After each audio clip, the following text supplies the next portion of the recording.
할렐루야. 우리 주일 예배 오신 여러분들을 주님의 이름으로 축복합니다. 오늘 중요한 광고 말씀 한 가지만 또 전해드립니다.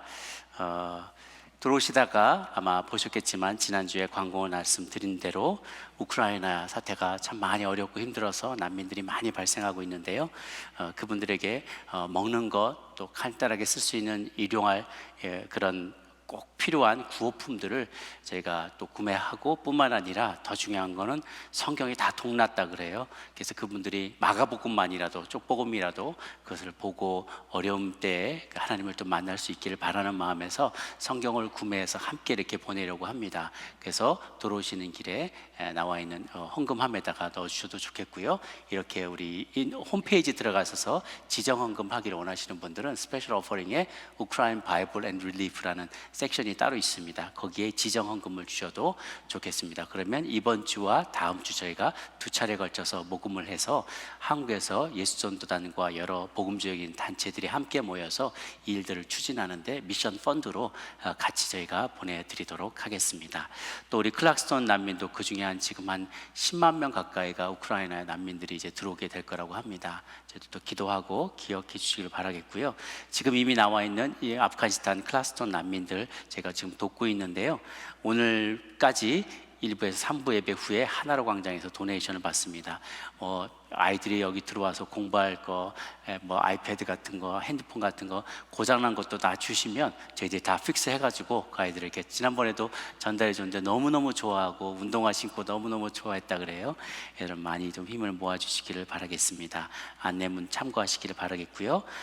그 다음에 가정공동체에서 우리 지역장, 동역장님들을 저희가 스페셜리 금년에 이번 여러 동역도 많이 바뀌고 새롭게 이제 어려운 형편 상황 가운데서 동역장 맡으신 분들도 많이 계셔서 저희들이 지역장, 동역장님들을 열심히 이번에 원래 내년에는 안 하겠다는 건 아닌데 올해 특별히 더 많이 응원하려고 그래요. 그래서 저희가 예산도 많이 특별하게 배정하고 도네이션도 받아서 저희가 이번에는 에버그린 그 소마운틴 안에 있는 에버그린 메리어트 컨퍼런스 리조트에서 특별하게 저희들 정말 맛있는 음식과 좋은 강사님 말씀과 좋은 시간을 통해서 잘 쉬시고 힘을 얻으시라고 이렇게 응원을 해드리려고 합니다. 그래서 우리 지도국장님들 꼭 많이 지원해 주셔서 그때 많이 참석할 수 있게 되기를 바라겠습니다. 오늘은 하나님의 신비로운 예정이라는 제목으로 사도행 13장 44절에서 52절까지 말씀을 나누고자 합니다. 사실 지난주에 이 끝에까지는 다 커버를 하려고 했는데 제가 이렇게 쭉 말씀을 준비하다 보니까 끝부분에 굉장히 중요한 다루어야 될 내용이 하나가 나와서 별도로 지난주에 잠깐 언급을 했지만 오늘 조금 더 구체적으로 이 부분을 이제 언급을 하려고 합니다.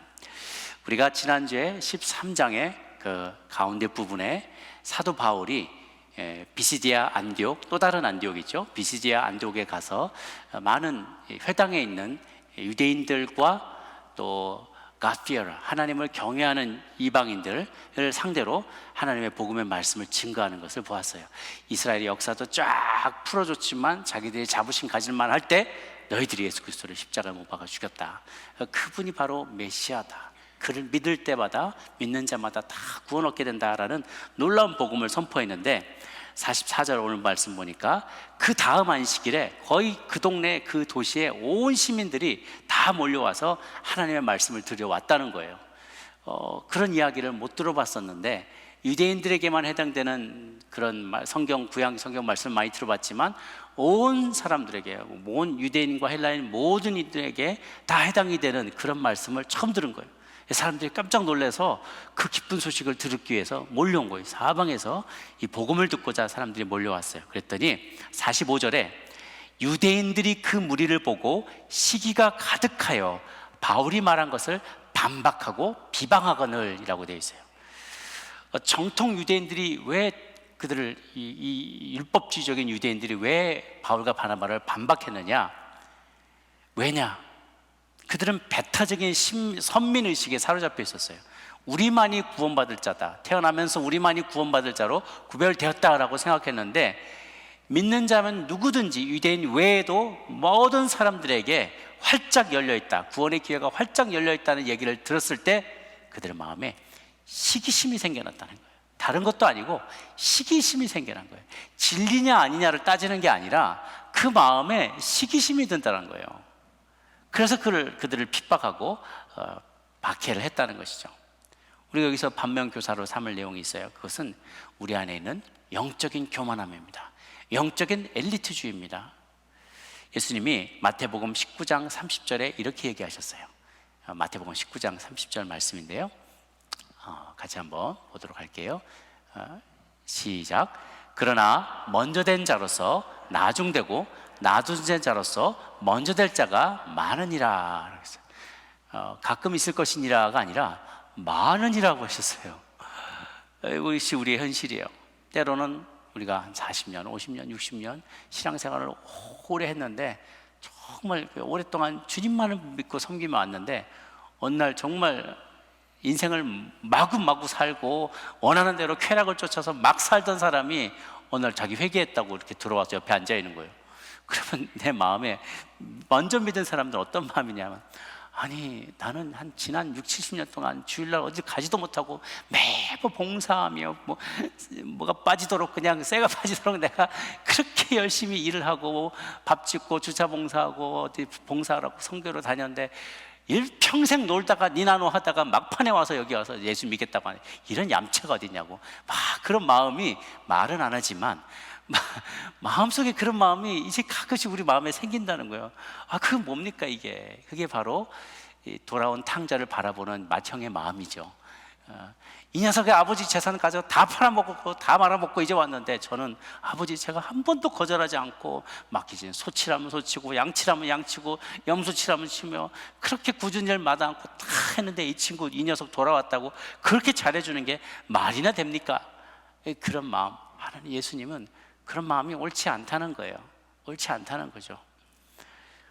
어느 성도가 나보다 늦게 믿었다고 우리가 무시해서는 안 돼요. 가끔씩 우리가 그런 생각을 합니다. 누가 나한테 1:1 양육을 받았다, 누가 나한테 교육받았다, 혹은 내가 뭐 교사 때 학생이었다, 코 흘리게 애였다, 이제 봤더니만 이게 컸다고 뭐 큰 소리 치네 막 이러면서 가끔씩 어르신들이 그런 얘기를 할 때 얘가 옛날에 반사 때 코 흘리게 애였다고, 내 커가지고 뭐라고 이제 어깨 힘주고 다닌다고 막 이렇게 낮춰 보이기도 하고 그러실 때가 있어요. 꼭 군대에서 내 아들 군번, 손자 군번 따지면서 내가 1:1을 가르친 사람에게 배운 사람이니까 내 손자 군번이요 그러면서 굉장히 그냥 낮게 생각할 때가 있어요. 그런데요, 우리가 자만해서는 절대로 안 돼요. 언젠가 그가 나보다 더 크게 회개하고 나서 내가 깨닫지 못했던 진리를 깨달아서 내게 가르쳐 줄 수도 있기 때문에 그런 것이죠. 그래서 우리가 영적인 엘리트주의, 영적으로 내가 먼저 됐다? 아니요, 나중된 자가 먼저 될 자가 많다라고 했어요. 그래서 항상 깨어서 우리의 경건을 쌓도록 애를 써야만 하는 것이죠. 이제 바울이 얘기합니다. 46절 그리고 48절 이렇게 보면은 중요한 프레이즈가 하나가 나오는데요, 이런 얘기가 나옵니다. 바울과 바나바가 담대히 말하되 하나님의 말씀을 마땅히 먼저 너희에게 전할 것이로되, 그 다음이 중요해요. 너희가 그것을 버리고 영생을 얻기에 합당하지 않은 자로 자처하기로 우리가 이방인에게로 향하노라 라고 얘기합니다. 그리고 48절에는 또 반대로 이방인들이 듣고 기뻐하여서 하나님의 말씀을 찬성하며 영생을 주시기로 작정한 자는 다 믿더라. 정반대된 두 그룹의 얘기를 하고 있어요. 놀라운 대조가 있습니다. 앞부분에는 영생을 얻기 합당하지 않은 자, not worthy of eternal life, 영생을 얻기에 합당하지 않은 자, 그런 사람이 있다는 거고, 영생을 주시기로 작정된 자, all who were appointed for eternal life, 두 부류가 대조가 된다는 거예요. 근데 희한하게도 유대인 가운데 영생을 얻기에 합당하지 않은 자가 있고, 이방인 가운데 영생을 주시기로 하나님이 작정한 자가 있고, 이 두 부류가 있다는 거예요. 여기서 우리가 중요한 오늘의 주제가 나옵니다. 이게 바로 예정론이라는 거예요. 예정론. 굉장히 논란이 많이 되고 많은 이들에게 이 설명이 필요한, 많은 이들이 질문하는 것입니다. 그래서 예정론의 이 성경적인 근거가 무엇인지 함께 이제 나눠보고자 합니다. 예정론은 오늘날 종교개혁자들이 발명해낸 게 아니에요. 초대교회 때부터, 초대교회 교부 때부터 이 예정에 대한 이야기들을 계속 해나왔습니다. 어거스틴도 그랬고요. 나중에는 아퀴나스와 또 루터와 캘빈과 조나단 에드워드와 조금 유명한 신학자들과 신학의 거장들이 다 함께, 그러니까 그들 사이에 서로 조금씩 일치하지 않는 부분들이 있고 어그리하지 않는 부분이 있는데, 이 예정론에만큼은 다 같이 동의하고 있어요. 이 예정은 성경에서 밝히고 있는 바이기 때문에 그렇습니다. 몇 군데만 예정에 나온 본문을 보면은 요한복음 6장 44절에 보면 이런 말씀이 있어요. 같이 한번 읽어보도록 하겠습니다. 시작. 나를 보내신 아버지께서 이끌지 아니하시면 아무도 마지막 날에 다시 살리라. 여기 영어 본문에 보면 No one can come to me. No one can come to me. 아무도 내게 올 수가 없다. Unless, 조건이 딱 붙어요. 그 컨디션이 뭐냐? 그 조건은 뭐냐? The Father who sent me draws them. 아버지께서, 나를 보내신 아버지께서 그들을 내게로 이끌어오지 않으시면 아무도 내게 올 자가 없다. 그 말은 구원받을 자가 없다는 거죠. 그러니까 하나님께서 사람들을, 정하신 사람들을 예수님께로 이끌어와야만 예수님의 대속적인 죽음, 십자가 죽음을 믿고 구원을 받을 수 있게 된다는 거예요. 그 조건이 뭐냐? 아버지께서 데려오신다는 거예요. 주도권이 아버지에게 있다는 것이죠. 또 에베소서 1장 4절, 5절 그리고 11절 말씀인데요, 4절, 5절 같이 한번 읽어볼까요? 시작. 곧 창세전에 그리스도 안에서 우리를 택하사 우리로 사랑 안에서 그 앞에 거룩하고 흠이 없게 하시려고 그 기쁘신 뜻대로 우리를 예정하사 예수 그리스도의 말미암아 자기의 아들들이 되게 하셨으니, 보면은 창세전에 그리스도 안에서 우리를 택하사라고 했어요. 4절에 우리를 택하사, 그 다음 5절에 그의 기쁘신 뜻대로 우리를 예정하사, 그분의 뜻, 하나님의 뜻대로 우리를 예정하셨다. 택하셨고 예정하셨다라는 양이죠. 근데 4절에 보면 창세 전에 그 우리를 택하신 때가 나와요. 창세 전에 했다는 거예요. 그러니까 너가 하는 짓을 봐서 내가 구원을 줄지 말지 결정하겠다라가 아니라 창세 전부터 하나님은 이미 마음에 뜻하셨다는 거예요. 그게 우리에게 놀라운 신비예요. 11절에도 보면은요, 또 그런 비슷한 말씀이 나옵니다. 시작. 모든 일을 그의 뜻의 결정대로 일하시는 이의 계획을 따라 우리가 예정을 입어 그 안에 기업이 되었으니 라고 했어요. 제가 아까 말씀 준비하면서 다니엘에 있으면서 한 가지 더 본문이 생각이 났는데요, 로마서 8장 30절에 보면 이런 말씀이 있어요. 또 미리 정하신 그들을 또한 부르시고 부르신 그들 또한 의롭다 하시고 의롭다 하신 그들을 영화롭게 하셨느니라. 사람이 구원받는 단계에서 얘기할 때 앞부분에 가장 앞서서 얘기한 게 미리 정하신, 하나님께서 미리 정하셨다는 거예요. 그게 이제 그 예정의 교리이죠. 우리가 이제 예정론을 할 때 predestination이라고 해요. predestination. 미리 정하셨는데 뭘 정하냐? predestination. 우리가 기차를 타거나 비행기를 탈 때 destination 딱 나오죠. departure. 그 destination이 어디냐? 목적지가 어디냐는 거예요. 우리가 여행을 시작할 때 목적지가 분명합니다. 우리가 여행을 시작할 때 우리가 가게 될 목적지가 이미 정해져 있었다는 거예요. 이게 굉장히 놀라운 사실이에요. 이 놀라운 사실입니다. 여행에 목적지가 없는 여행은 없어요. 그런데 하나님께서 우리가 궁극적으로 도달하게 될 목적지를 천국으로 잡아 놓으셨다는 겁니다. 그것이 우리에게 큰 위로가 되고 안심이 되게 되고, 또 하나님께서 우리에게 얼마나 큰 사랑을 미리부터 예정하시는지를 알게 돼요. 그런데 이제 이런 이야기를 소개하려고 할 때 각 개신교회마다 또 여러 교파들이 있는데 이 예정을 설명할 때 굉장히 고심하게 됩니다. 왜냐하면 이 예정이라는 교리가 우리가 세상에서 일반적으로 생각하는 것과 그 어떤 인과응보의 논리와 결이 안 맞기 때문에 그래요. 특히나 미국 사회에서는 자유와 평등과 막 각 사람의 의지 이런 것들을 강조하는데, 당신은 어떻게 살든지 상관없이 당신은 어떻게 결정이 되어 있다, 당신의 인생이 결정되어 있다, 예정되어 있다, 이렇게 얘기하면 그거는 페어하지 않지 않느냐. 이거 사람들에게 골고루 공평하게 기회를 줘야지, 각 사람이 하는 거에 따라서 어떻게 되는지 결정이 돼야지, 예정되었다고 말한 거는 우리의 상식과 맞지 않는다는 거예요. 또 우리의 공평한 아이디어, 또 평등한 아이디어, 이것과도 맞지 않는다는 거죠. 참 이것이 고민이에요. 그래서 이것을 오늘 말씀드릴 그 내용들은 굉장히 좀 저희가 바짝 정신을 차리고 잘 좀 들어야만 합니다. 어떻게 보면 딱딱한 음식이에요. 이게 부드러운 우유가 아니라 딱딱한 음식이기 때문에 잘 소화해서 새겨서 저희가 잘 들어야만 합니다. 또 한 가지 이제 말씀을 저희가 풀어나가면서 부탁드리고 싶은 것은, 내가 이해가 안 된다고 성경을 바꾸려고 하거나 그걸 포기하려고 하지 마시라는 거예요. 성경은 하나님의 말씀이에요. 영감받은 하나님의 말씀이에요. 그런데 내가 이해가 안 된다고 성경이 잘못되었다고 말한다면 그거는 거룩한 책이 아니죠. 하나님이 영감해서 쓴 책이 아니죠. 그러니까 내가 이해가 안 되면 이해가 되도록 기다리든지 하나님이 날 설득시켜 주도록 기다려야만 해요. 좀 이따가 창조과학도 모임도 같습니다만, 창조과학도 마찬가지입니다. 창세기를 우리가 보면은 이해가 안 되는 부분이 많이 있어요.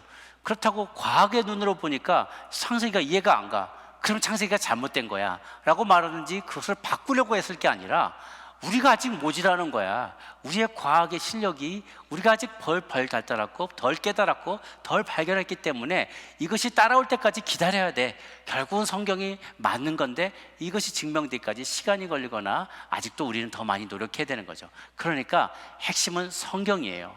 성경이 옳은 거지 우리가 아직 모자라서 다 이해하지 못하는 부분이 있을 수 있다는 것입니다. 제가 그래서 오늘 애를 써볼 거예요. 예정론이 다 이해가 되도록 애를 써보지만 이해가 안 되는 부분은 하나님께 맡겨드리길 바랍니다. 언젠가 천국에 가시면 하나님께 직접 여쭤보세요. 저자 직강, 저자가 직접 설명해 주실 것입니다. 자, 그런 내용을 하고 이제 우리 특별히 이 켈빈 종교개혁의 전통을 따르는 우리 개혁주의에서 믿는 이 예정론에 대한 이야기를 제가 좀 풀어드리도록 할게요.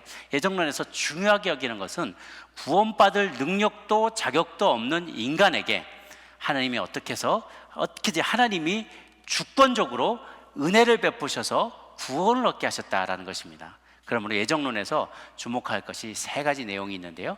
첫 번째는 하나님의 주권, 두 번째는 하나님의 은혜, 세 번째는 그것에 대한, 그 은혜에 대한 인간의 감사, 이 세 가지로 구성이 되어 있어요. 하나님의 주권은 구원이 오로지 하나님께만 달려 있다는 거예요. 오로지 하나님 편에서 그것을 결정하시고 이끌어 가신다는 거예요. 내가 노력해서 나도 어떻게 좀 기여한 게 있지 않겠습니까? 저도 그만한 자격이 있으니까, 제가 이렇게 봉사했으니까, 제 마음으로 어떻게 동의했으니까 나도 좀 이렇게 한 역할이 있지 않겠습니까? 라는 것을 배제해요. 우리의 개혁주의 전통은 그렇습니다.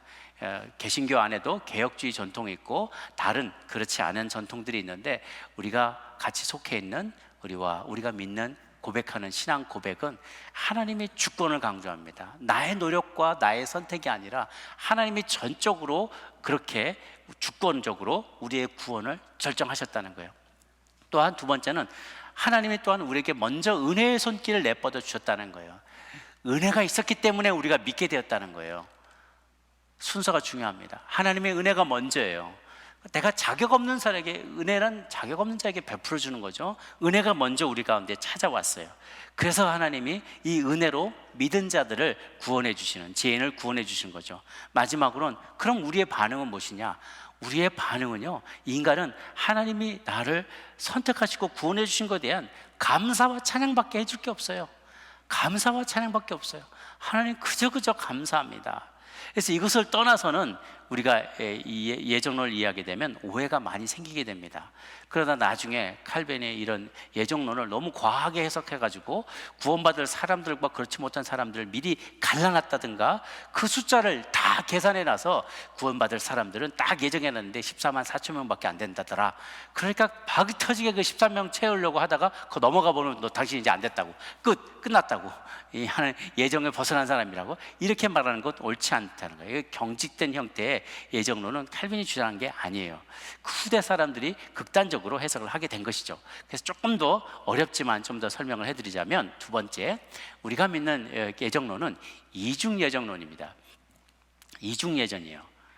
무슨 뜻이냐면, 구원하기 위해서 하나님이 선택한 사람이 있고 또 다른 사람들은 구원에서 배제되도록 유기되었다는 거예요.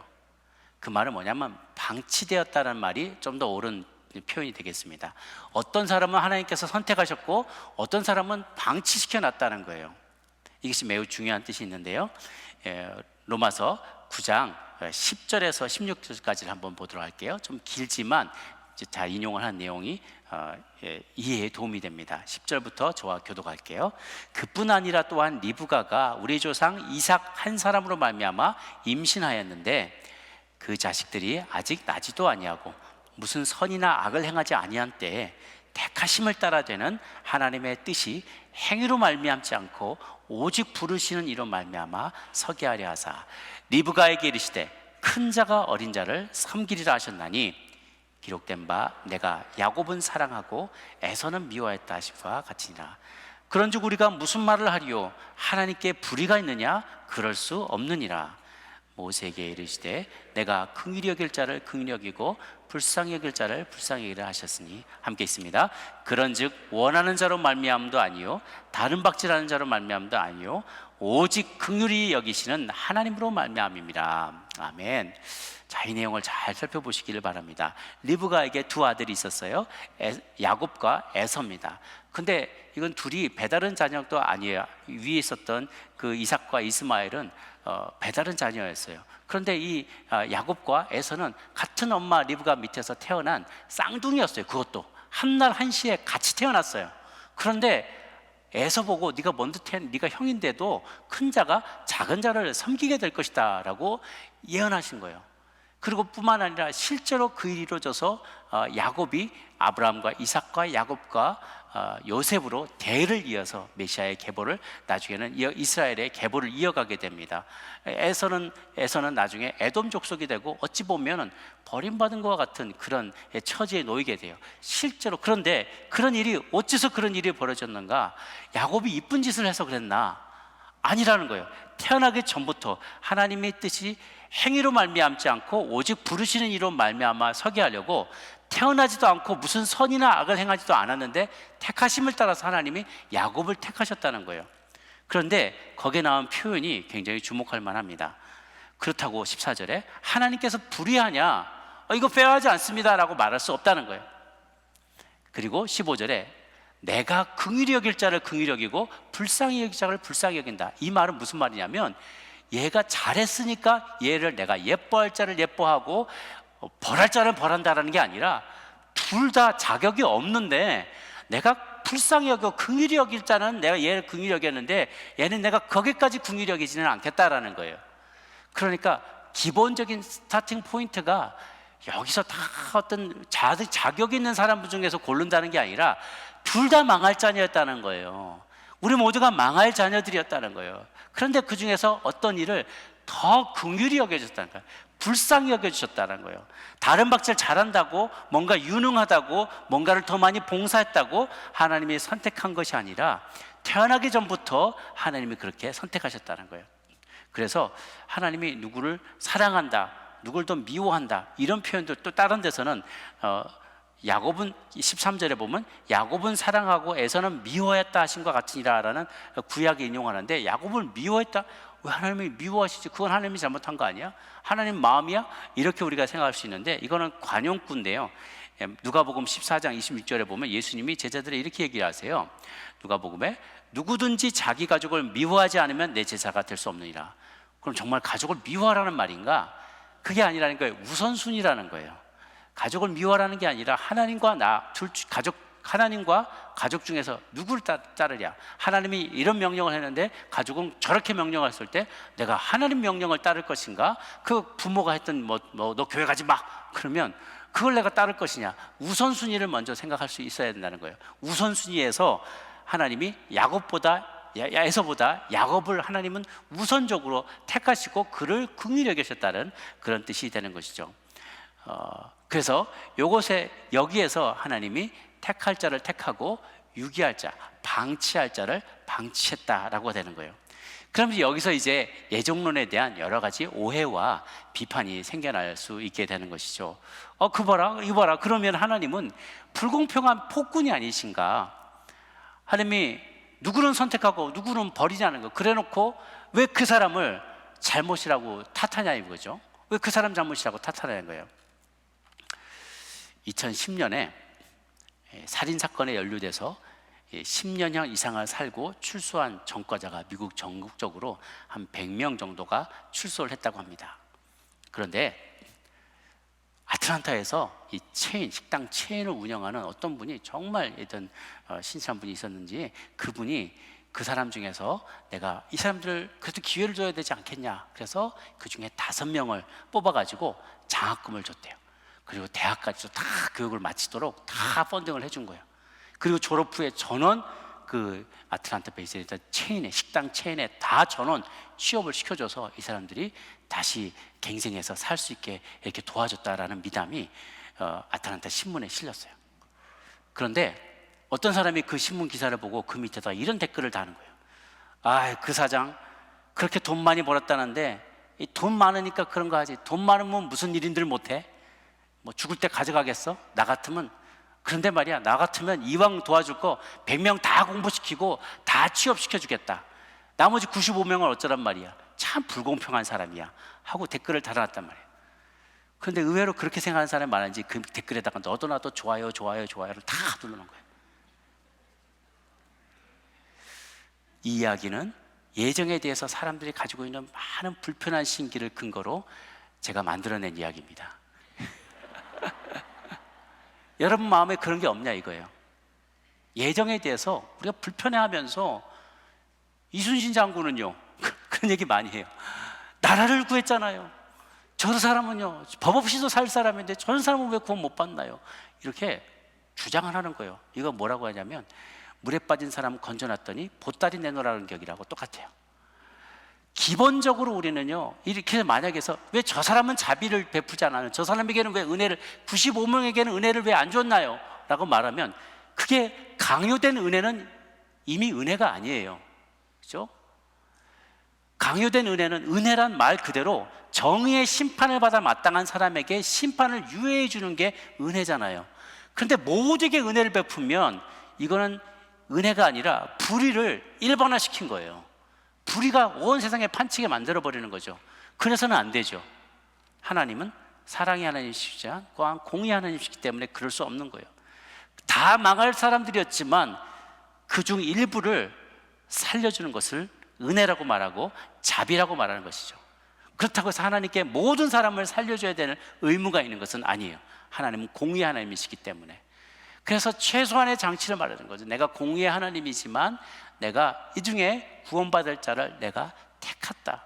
그리고 그들에게 예수님을 대속적인 죽음을 믿을 그런 은혜를 먼저 베풀어 주신 거예요. 그것에 반응해서 몇 사람들이 그것에 대해서 믿음으로 반응하며 나올 때 그 사람들은 구원에 받게 되는 것이죠. 삼위 하나님이 다 이 가운데 역사를 하신 거예요. 하나님이 계획하시고 예수님이 죽으시고 십자가의 심판을 지시고 성령님이 우리 가운데 믿을 수 있는 그런 은혜를 허락해 주셔서 믿게 되므로 우리는 구원을 받게 되는 거예요. 그래서 삼위 하나님이 우리의 구원에 특히 예정을 통한 구원에 다 역사하셨다라는 것이죠. 그것이 얼마나 감사한지요. 여러분 만약에 여러분이 우크라이나 키예브에 사는 사람이라고 생각해 보세요. 그런데 혹은 말리우분가 거기에 완전히 도시에 포위 공격해서 지금 막 쑥대밭이 됐다. 도시의 90%가 이 폭격을 맞아서 먹을 게 없대요. 지나가는 개 잡아먹고 막 그러면서 정말 죽지 못해 사는데 어떻게 야음을 틈타서 차를 타고 막 포위를 뚫고 막 이 의용군들이 와가지고 도와줘서 여러분이 그 포위망을 뚫고 간신히 폴란드로 넘어왔다고 생각해 보세요. 온 가족이 다 그 역에서 국경을 탁 넘고 나서 탁 서로 바라보면서 어떤 생각이 들겠어요? 와, 죽다가 살아났다, 정말 감사하다 생각하지, 폴란드나 의용군들한테 나머지 저 국민들은 왜 안 살려주고 왜 우리만 살려줬냐고, 당신 불공평하다고 따져 물을 수 있냐는 거예요. 그저 그 포화 중에서 살아난 것만 해도 감사할 일이죠. 그러니까 우리의 반응은 내가 살만하니까 살았지, 내가 배웠으니까 이만큼 했지, 대접받았지, 국경에 내가 높은 사람이니까 이만큼 넘어오게 해줬지 나가 아니라는 거예요. 우리도 다 저기서 폭격 맞아서 죽을 수밖에 없는 상황 가운데 있는데 하나님의 은혜로 여기까지 오게 됐다는 거예요. 그러니 우리의 반응은, 특별히 이 사순절의 기간 동안에 우리가 가져야 될 반응은 그저 감사하다는 거예요. 살려주신 것만 해도 감사하다는 것이죠. 이것이 예정론의 핵심입니다. 그래서 하나님은 우리에게 이 예정을 통해서, 하나님은 폭뿐이 아니라 사랑의 하나님이시다, 정말 끝까지 우리를 살리려고 우리에게 노력하시는 그 하나님이다라는 것을 알게 해주세요. 또 오해가는 것 중에 하나가, 예정론은 결정론이냐 운명론이냐 이런 거예요. predestination이 예정이라면 결정론은 predetermination이에요. 미리 다 결정해 버렸다는 거예요. 또 그것은 조금 더 다른 문제입니다. 하나님이 모든 걸 다 결정해 놨다라고 할 때는 우리의 자유의지를 하나도 인정하지 않는 것처럼 보여요. 그런 거 없고 앱닥치고 따라와 하고 우리를 끌고 온 것이 아니라 우리의 자유의지를 인정하시는 거예요. 하나님은요. 그런 인정 안 한다는 것이 결정론이라는 거죠. 너는 그냥 결정 기계적으로 딱 찍어놔서 천국 갈 사람으로 딱 찍어놨다, 이것이 아니야. 너는 닥치고 따라와, 이게 아니라는 거예요. 하나님 우리의 자유의지를, 우리를 너무나 사랑하기 때문에 우리에게 자유의지를 충분히 인정해 주세요. 그런데 문제는 뭐냐면 이 자유의지를 가지고 우리가 선택하는 것마다 악한 것밖에 없다는 거예요. 너무나 우리가 타락해 버렸기 때문에 이 자유의지를 줘놨더니 항상 선택하는 거에 몸에 안 좋은 것만 먹고 불량식품만 먹고 가지 말라는 데만 가고 하지 말라는 것만 하는 그런 본성이 우리 안에 있다는 거예요. 그 자유의지가 타락해 버려서 우리 자유의지로는 전적으로 타락하고 전적으로 무능력해서 하나님을 따라갈 수 없다는 것입니다. 그래서 우리의 문제는요, 자신이 선을 행할 수 있는 능력은 굉장히 과대평가하면서 자신이 얼마나 타락하는지는 과소평가하는 데 있어요. 그러니까 우리 자신에 대해서 굉장히 제너러스한 거예요. 관대해요. 우리 자신을 깨닫지 못하는 거죠. 그래서 켈빈주의 5대 강령에 보면 우리의 본성은 전적으로 타락했다. 첫 번째가 이제 전적 타락, 두 번째가 무조건적인 선택. 내가 잘한 게 하나도 없다는 거예요. 무조건 조건이 없었다는 거죠. 내가 뭐 잘하면 컨디셔널하게 어떻게 하면 내가 너를 선택하겠다가 아니라 무조건적인 선택. 그리고 전적인 타락의 근거가 있다. 우리가 전적으로 타락해서 우리의 자유의지를 하나님이 인정함에도 불구하고 우리 중에 하나님을 선택할 만한 본성에서 맨정신에 하나님을 선택할 사람이 아무도 없었다는 거예요. 그러나 유대인들은 이런 생각을 하지 않아요. 태어날 때부터 구원받을 자로 자기들은 구별되어 있었다라고 결정론을 믿는 것이죠. 그렇기 때문에 이방인들도 믿을 때 구원받고 너희들 중에서도 구원 못 받을 자가 있다라고 말하니까 확 부하가 나서 시기심에 달라붙어서 바울과 바나바를 대적했던 거죠. 그런 의미에서 우리가 믿는 이중 예정은 적극적인 선택과 소극적인 유기에 가까워요. 적극적인 선택과 소극적인 유기, 뭐냐면 선택은 우리가 얘기했지만 소극적인 유기는 뭐냐면 버림받을 자를 찍어버리고 정해놓고 찍어버렸다는 뜻이 아니라 하나님이 그들이 살던 대로 그냥 본성대로 내버려뒀다는 것에 더 가까워요. 나중에도 우리가 에서를 보면 자라나면서 그가 하나님의 주권과 하나님의 축복권을 얼마나 그를 가볍게 생각하는지를 알게 돼요. 하나님께는 그게 모두의 자유의지가 있는데 그 자유의지로 에서가 선택하는 거 보면 하나님을 대적하는 자로 자라가게 되고 결국 하나님과 관계없는 삶을 살아가게 되는 것을 보게 됩니다.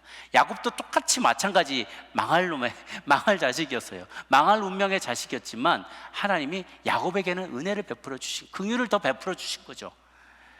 바로 왕을 보면서 우리가 바로 왕의 마음을 하나님이 강박하게 해서 뭐 그런 죽을 운명에 가게 됐다라고 우리가 해석을 하지만 사실 그 강박한 그의 본성대로 내버려 주셔서 강박하게 하신 거예요. 그 말은 하나님이 건들지 않아도 그는 원래 강박한 사람이었을 거란 거예요. 하나님 이스라엘을 가만두지 않고 끝까지 쫓아가서 죽이려고 했을 거예요. 그냥 그 마음 그대로 내버려 주셨다는 거죠. 근거가 되는 말씀 보면 로마서 1장 24절에서 28절까지를 보시면은요, 보도록 할게요. 제가 한번 읽을게요. 그러므로 하나님께서 그들을 마음의 정욕대로 더러움에 내버려 두사, 그렇죠? 거기 딱 나중에 보시면서 밑줄 그시면 하면 내버려 두사 그들의 몸을 서로 욕되게 하셨으니 이는 그들이 하나님의 진리를 거짓으로 바꾸어 피조물을 조물주보다 더 경배하고 섬김이라. 주는 곧 영원한 찬송하시로다. 이 때문에 하나님께서 그들을 부끄러운 욕심에 내버려 두셨으니 곧 그들의 여자대로 순리대로 쓸 것을 바꾸어 영리로 쓰며, 동성에 대한 얘기입니다.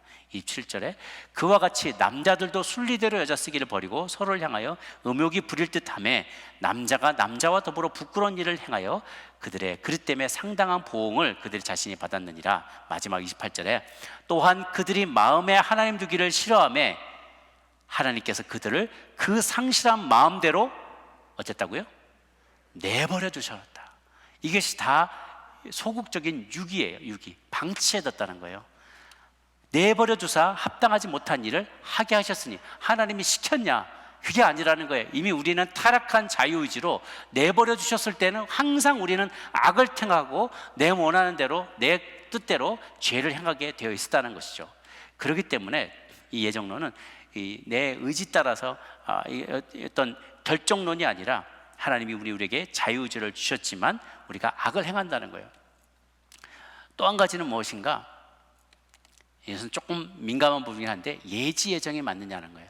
이중 예정론과 예지 예정이 다르겠다는 부분인데 조금 민감한 부분이죠. 여기까지 이야기하면 예지 예정은 우리 중 일부가 자기 의지로 선을 선택할 것인데 그것을 하나님이 수동적으로 아시고 그래 너도 기여했어 라고 말하면 너도 애쓴 거 맞아 라고 말하면서 그를 선택해 주셨다는 거예요. 그러니까 하나님과 우리가 합동해서 코어퍼레이션을 해가지고 우리의 구원을 이룬다는 생각이에요. 그 말에는 하나님이 전적인 주권을 갖고 있기보다 인간도 할 노력이 있다, 인간에서도 우리도 좀 기여한 바가 있다라고 좀 더 얘기하는 거예요. 이것은 이제 비개혁주의적인 교회의 전통에 속하는 거예요. 뭐 감리교나 루터교나 또 성결교나 이런 쪽에서는 이런 이야기를 합니다. 그것이 잘못됐다기보다는 더 성경적인 것은 이중 예정이 더 성경적이에요. 왜냐하면 이 근거는 뭐냐면 사람이 자기도 조금 더 노력해서 나도 보탠 바가 있다는 것은 우리의 전적인 타락을 얘기하지 않는 거거든요. 우리에게 이만한 능력이 아직도 남아있다는 거예요. 그래서 예를 들면 사람들이 물에 빠졌는데 이거를 줄을 탁 던져서 물에 빠진 사람을 살려낼 때 그 사람도 손이라도 까딱해서 밧줄에다 걸치는 역할이라도 했으니까 살아난 거 아니냐.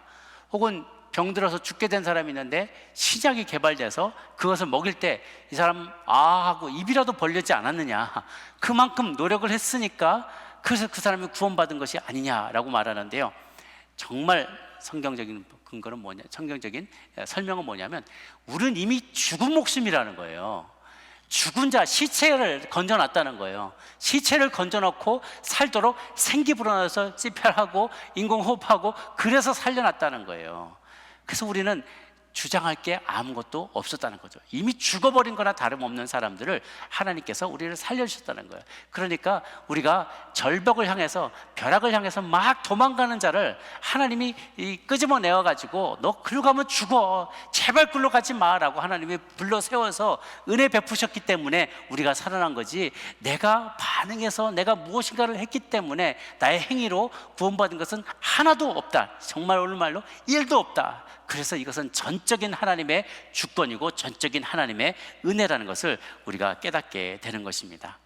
사랑하는 여러분, 이 사순절의 시즌 동안에 우리가 다시 한번 기억해야 될 것은 우리는 완전히 타락해서 죽음을 향하여 달려가고 있는 그런 사람이었지만 하나님이 신비로운 섭리 가운데 우리의 구원을 예정하여 주셔서 오늘날 우리가 있게 되었다는 것입니다. 그러므로 우리가 생각해야 될 것은 나를 과대평가하지 마십시오.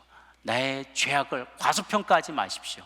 이 시즌에 정말 나 자신을 돌아보며 죽을 수밖에 없는 운명 가운데 있었던 우리들을 주님께서 창세전부터 살려줄 자를, 긍휼히 여길 자를 정하셔서 저와 여러분을 긍휼을 베풀어 주셨다는 사실, 불쌍히 여겨주셨기 때문에 우리가 살아나게 되었다는 사실을 다시 한번 깨닫고 묵상하는 저 여러분 모두가 되시기를 주의 이름으로 축복합니다. 기도하겠습니다. 하나님 아버지, 우리 중 어느 누구도 구원받을 자격이 있거나 행위를 하였거나 그렇게 반응할 만큼 거룩한 자유의지를 가진 이가 아무도 없었음에도 불구하고 우리 중 일부를 구원하여 주시기로 창세전부터 우리가 어떠한 선을 행하기도 전에 어떠한 의를 행하기도 전에 창세전부터 저희를 예정하여 주시고 하나님의 구원의 반열로 또 천국 백성 삼아주시니 감사합니다. 자격 없는 자들이었기에 다시 한번 주님 앞에 고개를 조아립니다. 우리 같은 인생, 버려지만도 못한 인생, 죽어 마땅한 인생, 벌을 받았어야만 했을 인생들에게 그 심판을 유예해 주시고 불쌍히 여겨주심을 감사합니다. 내가 긍휼히 여길 자를 긍휼히 여기고 불쌍히 여길 자를 불쌍히 여기노라. 우리를 불쌍히 여겨주셔서 감사합니다. 자격 없는 저희들이었기에 자랑할 게 아무도 없습니다. 또한 그렇게 하나님께서 또 다른 이들을 불쌍히 여겨주셔서 구원해 주신다고 할 때 우리 또한 감사하며 형제자매를 맞을 것입니다. 돌아온 탕자들을 대하는 그런 마청과 같은 그런 마음이 아니라 나도 구원받은 자인데 내가 아침부터 일찍 와서 일했는데 오후 5시에 일한 사람과 어떻게 똑같이 대우를 받습니까? 라고 말할 게 아니라 나도 다 실업자가 될 수 있었는데 하루 종일 놀 수밖에 없을 텐데 마지막에 나 구원해 주셔서 그래서 내게 필요하지 않은데도 불구하고 하나님 우리에게 일자리를 허락해 주셔서 우리가 하나님과 동역할 수 있도록 불러주신 것에 감사하는 마음이 있는 저희들이 되게 해 주옵소서. 이 사순절 기간 동안을 그러한 가난한 마음으로 주와 동행하게 해달라고 같이 한번 통성으로 기도하며 나가도록 하겠습니다. 함께 기도하시겠습니다. 좋으신 하나님 아버지, 하나님의 그 신비로운 예정, 하나님 섭리 가운데 창세로부터 창세전에 예비하시고 우리를 구원해 받을 자로 불러주시니 감사합니다. 하나님 먼저 택하여 주시고 불러주시고 예정하여 주시고 하나님 그래서 우리가 구원을 얻게 됨을 감사합니다. 하나님 자격 없는 우리에게 오로지 하나님의 주권적인 선택으로 뜻에 의해서 우리가 구원받게 된 것, 하나님의 성령을 통해서 우리의 마음에 감동 주심으로 그 은혜로 말미암아 믿음을 갖게 된 것, 그래서 믿음을 통해 구원을 얻게 된 것에 오로지 우리는 감사할 뿐입니다. 하나님 그래서 또한 우리도 그 하나님 긍휼을 입은 자답게 우리도 긍휼을 베푸며 살아가게 하여 주시옵소서. 하나님 우리의 자유의지가 타락해버렸습니다. 우리의 자유로운 의지로는 선을 도무지 택할 수가 없습니다. 그러나 하나님께서 하나님 성령으로 우리 마음에 감동 주셔서 조금이라도 주님 닮은 모습으로 바뀌어져 갈 수 있도록 우리를 불러주신 것 감사합니다. 감사한 마음으로 하나님께로부터 나아가 창세로부터 우리를 위하여 예비된 나라를 상속받기로 다짐하고 또한 그렇게 실천하는 우리들이 되게 하여 주옵소서. 구원은 하나님의 선택이지만 구원받은 우리들이 마땅히 행할 바가 믿음의 실천임을 깨달아 내 힘으로 할 수 없을 때 성령님의 도우심과 충만함으로 하나님 내 자유의지가 거듭난 자유의지가 선을 행할 수 있도록 주님 도와주시옵소서. 그렇게 주와 늘 동행하는 우리들 되기를 소망합니다. 감사드렸고 모든 것 예수님 이름으로 기도합니다. 아멘.